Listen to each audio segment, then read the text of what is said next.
Archbishop, who gave us a down-to-earth liturgy today, the family of our fallen brother, Justice Kanyeihamba, political leaders, Deputy Speaker of Parliament, our two retired Right Honorable Prime Ministers here, judicial officers, ladies and gentlemen. Last Wednesday, we honored Justice Kanyeihamba on the grounds of the Supreme Court, and I made a speech. I do not intend to make another one now. It sounds like a broken record, but I want to make some two or so remarks.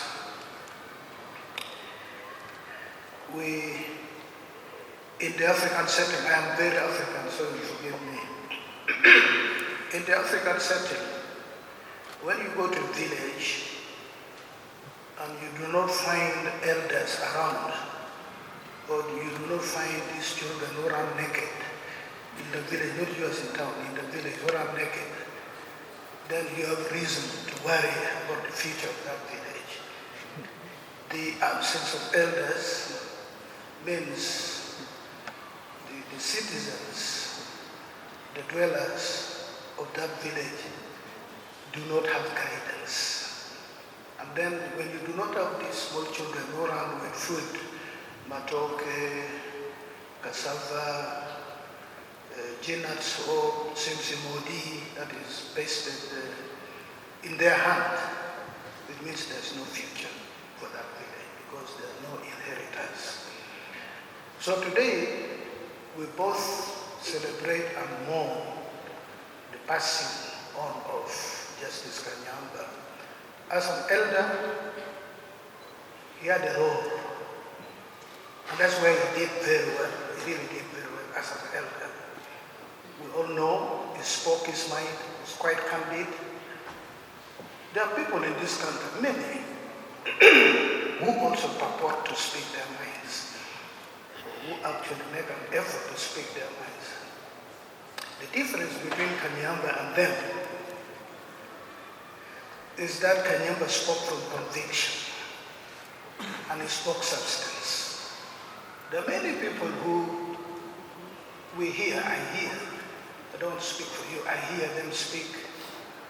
They speak because they seek relevance. That was not Kanyeihamba, and that was distinguished him from the other persons who would otherwise stain the high moral ground he attained. People like Kanyeihamba do not have in their mind, they have no time for conspiracies. People who speak candidly never stab you from behind. They're not cowards. Actually, the Kanyeihambas of this world, even before he opens his mouth, you look at his forehead and you know what he's going to say. If he's in agreement, you know. If he's not in agreement, you know what is coming is not in agreement with the position they hold. And then the beauty of being a Kanyeihamba is that when you disagree with him, you still respect what he has said. That is the beauty of how you hold him. Many times I disagree with him, but I respect the views he had. And many times I agree with him.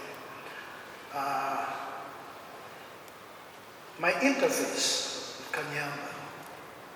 One, I was a young lawyer, should have been around 89, 90. He was the Minister of Justice, Attorney General.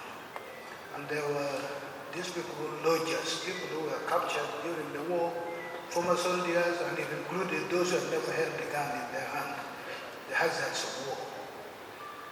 So they were put in prison, upper prison, they were lodgers. There was no legal basis, so you could not describe them as remandees, they were lodgers.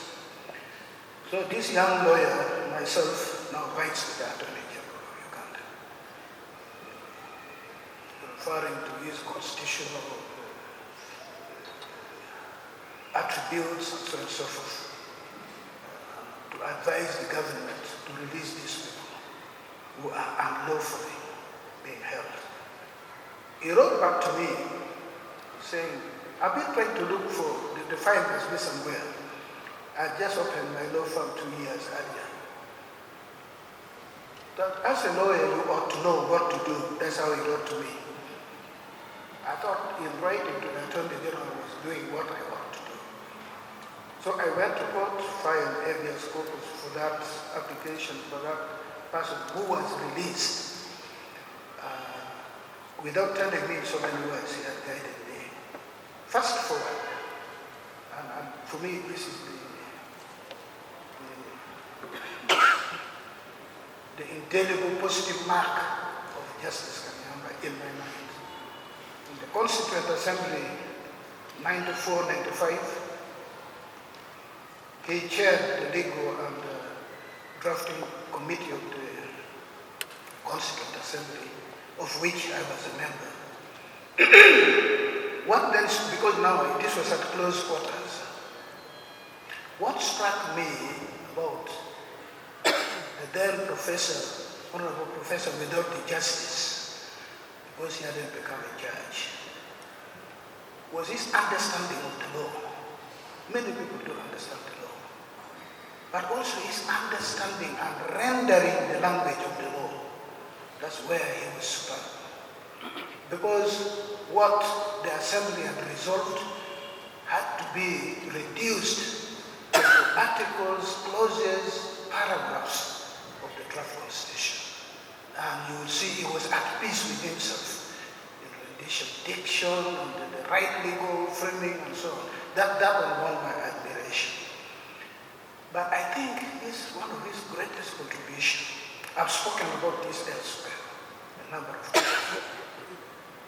We all know when colonialism came, one of the gravest inequities colonialism left with us was the land issue, inequities in land holding.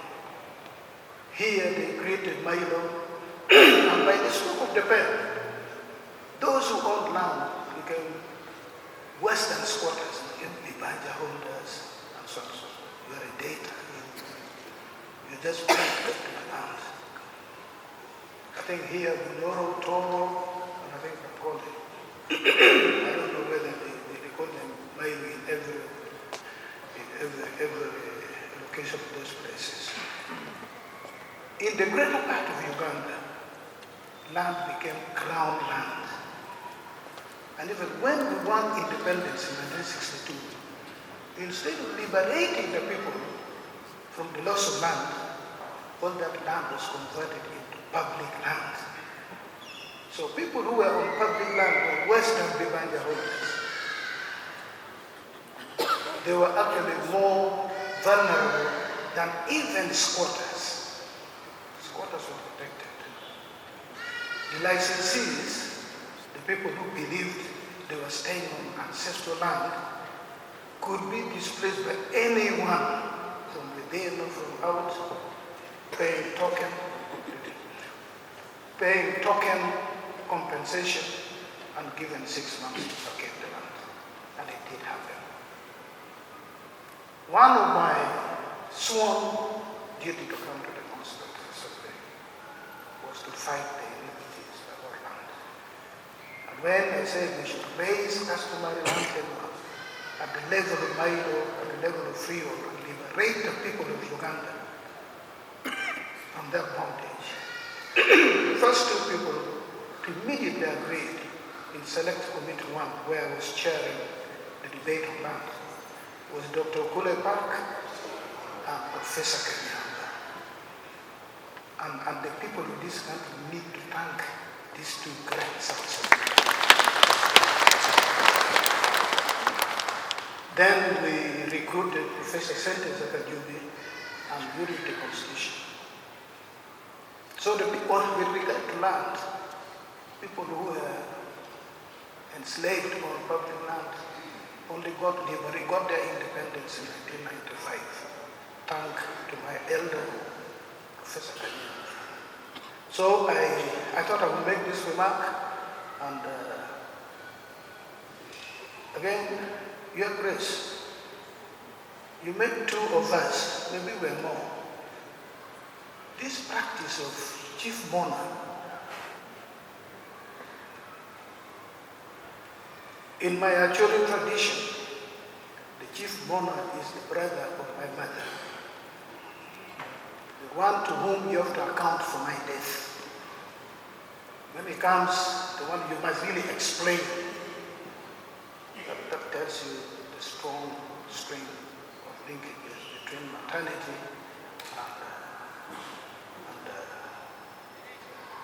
and the society where you belong.